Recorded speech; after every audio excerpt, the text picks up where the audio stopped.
کل شوہر کی قدر کھوئی جا رہی ہے. سیریل میں جو دیکھا جاتا ہے اس کو اپنی زندگی میں دہرانے کی کوشش کی جاتی ہے.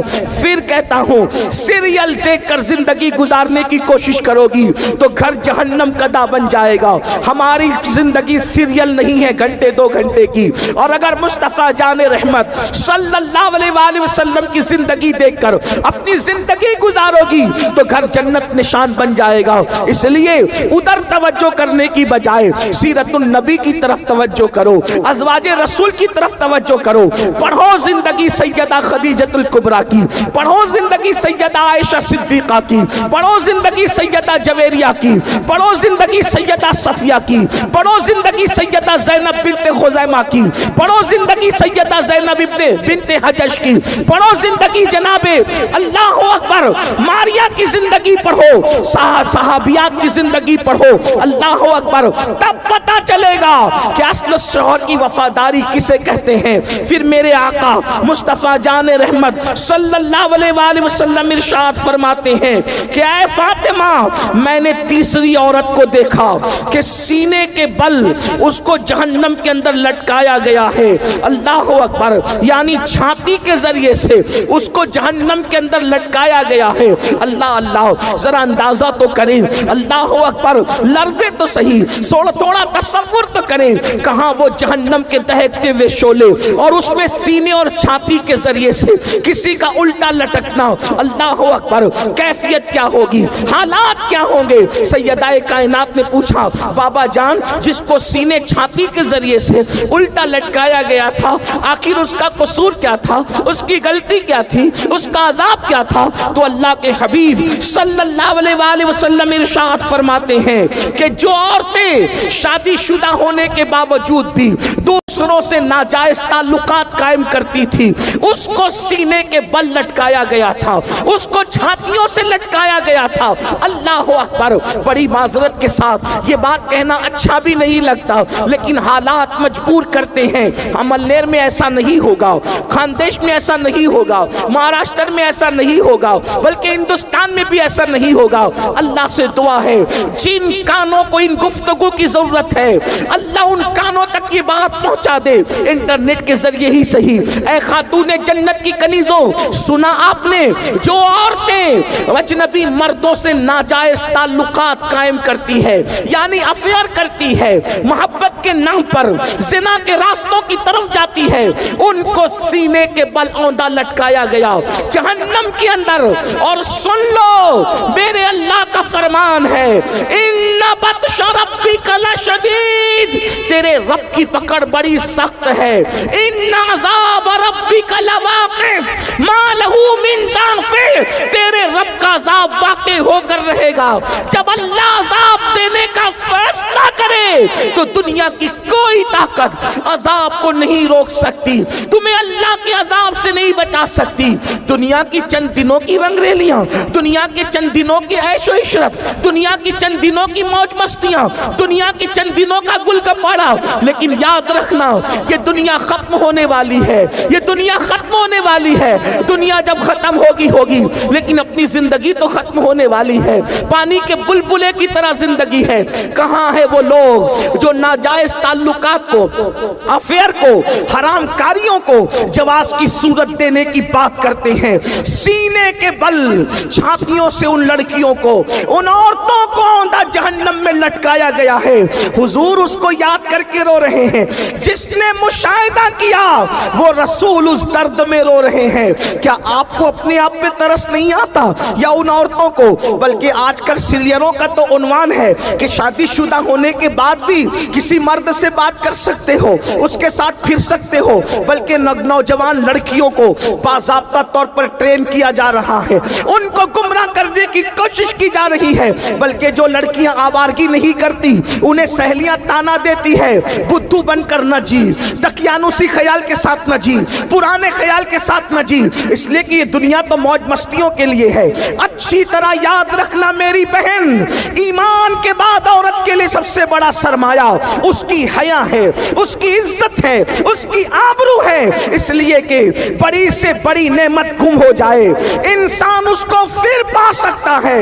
عورت کی عزت ایک مرتبہ چلی جائے, عورت کی حیا کا ایک بار دوبارہ پھر وہ حاصل نہیں ہو سکتی۔ اللہ اکبر، میرے آقا علیہ الصلوۃ والتسلیم پر قربان جائے، سچے نبی نے فرمایا جیسے خوشبو شیشی کے اندر ہوتی ہے تو محفوظ ہوتی ہے اور شیشی کے باہر آتی ہے تو بکھر جاتی ہے، ایسی عورتیں جب تک کہ گھر میں رہتی ہے اس کی عزت محفوظ رہتی ہے، اور جب گھر سے باہر نکلتی ہے تو اس کی عزت بکھرنے کا خوف ہوتا ہے۔ اللہ اکبر، حدیث پاک میں آتا ہے کہ جب عورت گھر سے باہر نکلتی ہے تو شیطان مردوں کو اس کی طرف جو ہے وہ راغب کرتا ہے اور اس میں ملوث کرنے کی کوشش کرتا ہے، مگر اللہ اکبر کل عورتوں کا انداز یہ تھا، گھر سے نکلتی تھی تو برقع پورا پہن کر نکلتی تھی، چادریں لپیٹ کر نکلتی تھی، مجال ہے کوئی ان کا ناخن بھی دیکھ لے۔ مگر آج کیا ہو گیا، لعنت ہو سیریلوں پر، لعنت ہو گندی پکچروں پر، اس نے کہاں لا کر کے کھڑا کیا۔ شادی شدہ ہو کر بھی اگر شوہر کمانے کے لائق نہیں رہا تو دوسروں سے تعلقات پیدا کر لیے جا رہے ہیں۔ پھر کہتا ہوں یہاں کے لوگ ایسے نہیں ہیں لیکن دنیا میں یہ ہو رہا ہے، جانتے ہیں ان کا انجام کیا ہے؟ اللہ اکبر، سینے کے بل ان کو جہنم میں لٹکایا جائے گا۔ اور اگر آج کل کی وہ نوجوان بچیاں جو کبھی اسکولوں میں، کبھی کالجوں میں، کبھی محلوں میں، اللہ اکبر، پیار کے نام پر، محبت کے نام پر کسی سے ملوث ہو جاتی ہیں، اور ظالم مرد کبھی شادی کا لالچ دے کر، کبھی زیورات کا لالچ دے کر، کبھی کپڑوں کا لالچ دے کر، کبھی گھمانے پھرانے کا لالچ دے کر، اللہ اکبر، ان بچیوں سے پیار کا ڈھونگ رچاتے ہیں اور اس کے بعد پھر ان کی آبرو سے کھیل لیتے ہیں۔ یاد رکھنا، زندگی میں آبرو ایک مرتبہ ملتی ہے، عصمت ایک مرتبہ ملتی ہے، حیا ایک کا زیور ایک مرتبہ ملتا ہے، اور یہ دنیا میں بھی پہلی اور آخری بار آئے ہو۔ اے قوم کی مقدس شہزادیوں، میں اپنی جوان بچیوں سے مخاطب ہوں اور حفظ تقدم کے تحت، ویکسین کے تحت میں آپ کو یہ ڈوز دینا چاہ رہا ہوں۔ یقیناً آپ ایسی نہیں ہو، آپ بہت مقدس ہو، لیکن زندگی کے کسی موڑ پر اگر کوئی محبت کا جھانسا دے کر، اگر کوئی نکاح کا جھانسا دے کر، اگر کوئی موبائل زیورات اور لباس کا جھانسا دے کر تمہاری آبرو کا سودا کرنا چاہے تو غربت میں، فاقہ کشی میں مر جانا پسند کرنا، مگر آبرو کا سودا مت کرنا۔ اور یاد رکھنا، اگر کوئی ظالم شادی اور نکاح کا جو ہے وہ جھانسا دے کر تمہاری آبرو سے کھیلنے کی کوشش کرے تو یاد رکھو، تم اللہ رب العزت کا کلمہ پڑھتی ہو، تم قاسم نعمت کا کلمہ پڑھتی ہو، وہ رسول جو پتھروں کی قسمت بدل سکتے ہیں، وہ رسول ہماری قسمت نہیں بدل سکتے۔ اس لیے اپنے نبی کا دامن پکڑی رہو، اپنے نبی پہ اعتماد کرو، اپنے خدا پہ اعتماد کرو۔ لوگ کہتے ہیں فلاں کی قسمت میں پتھر پڑ گئے، میں نے کہا قسمت میں پتھر پڑ جائے تو آدمی ناکام ہوتا ہے، میرا نبی تو پتھروں کی بھی قسمت بدل دیتے ہیں۔ اللہ اکبر، جو احد کو جنت کی بشارت دے دے یہ وہ میرا نبی ہے، جو ابو جہل کی کنکری، ابو جہل کی مٹھی میں کنکریوں کو کلمے کا شعور عطا کر دے وہ میرا نبی ہے، جن کو پتھر درود و سلام پڑھ کے قابل عنوان بن جائے وہ میرا نبی ہے۔ میرے امام کہتے ہیں ان پر سلام جن کو حجر تک کرے سلام، ان پر درود جن کو تہجد شجر کی ہے، میرا نبی وہ نبی ہے۔ مجھے بتاؤ مقام ابراہیم والا پتھر آخر قسمت والا بنا کیسے؟ نبی کے نام پہ نرم ہو گیا، خدا نے اس کی قسمت بدل دی۔ اللہ اکبر، جن پتھروں نے نبی کا نقش قدم اپنے سینے پہ لے لیا، آج وہ پتھر منبر پہ رکھے جا رہے ہیں، میوزیم میں رکھے جا رہے ہیں، اللہ والے اپنے سر پہ اٹھا کے پھر رہے ہیں، مرنے والے وصیت کر کے مرتے ہیں کہ میری قبر کے سینے پہ رکھنا۔ یہ کون ہے؟ میرا نبی ہے، جس نے پتھروں کی قسمت سنوار دیا، وہ ہماری نہ سنواریں گے؟ ان سے وفا کر کے تو دیکھو۔ اس لیے رشتے آنے میں تاخیر ہو گھبرانا نہیں، عمر بڑھ جائے گھبرانا نہیں۔ میری قوم کی بیٹیوں، غوث پاک کی امی جان کو تو کس عمر میں شادی ہوئی؟ غوث پاک کی امی جان 60 سال کی عمر کے قریب پہنچتے پہنچتے ان کا نکاح ہوا۔